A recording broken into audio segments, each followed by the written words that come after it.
भाद्रपद महीने की अमावस्या पिठोरी अमावस्या या पोलाला अमावस्या के रूप में मनाई जाती है। पिठोरी अमावस्या का पर्व मुख्य रूप से दक्षिण भारत में मनाया जाता है।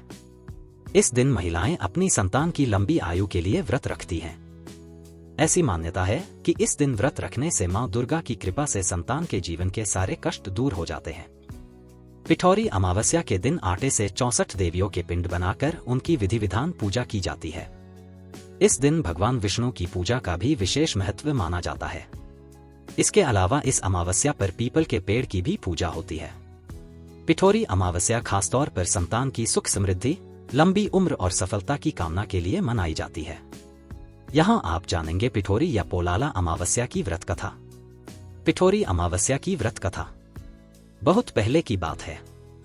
एक परिवार में 7 भाई थे और सभी का विवाह हो चुका था। सबके बच्चे भी थे। परिवार की सुरक्षा और सलामती के लिए 7 भाइयों की पत्नियां पिठोरी अमावस्या का व्रत रखना चाहती थी। लेकिन जब बड़े भाई की पत्नी ने व्रत रखा तो उनके बेटे की मृत्यु हो गई। दूसरी बार फिर व्रत रखा तो दूसरे बेटे की मृत्यु हो गई। 7वें साल भी ऐसा ही हुआ। तब बड़े भाई की पत्नी ने इस बार अपने मृत पुत्र का शव कहीं छिपा दिया। उस समय गांव की कुल देवी मां पोलेरम्मा गांव के लोगों की रक्षा के लिए पहरा दे रही थी।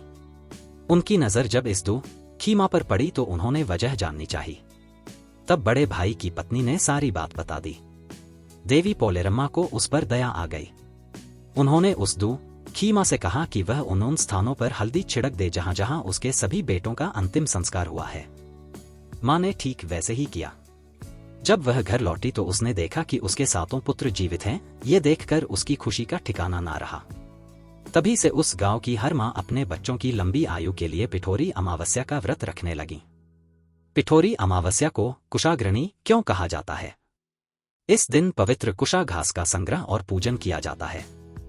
मत्स्य पुराण के अनुसार भगवान विष्णु ने वराह अवतार धारण कर हिरण्याक्ष का वध किया और पृथ्वी को पुनः अपने स्थान पर स्थापित किया।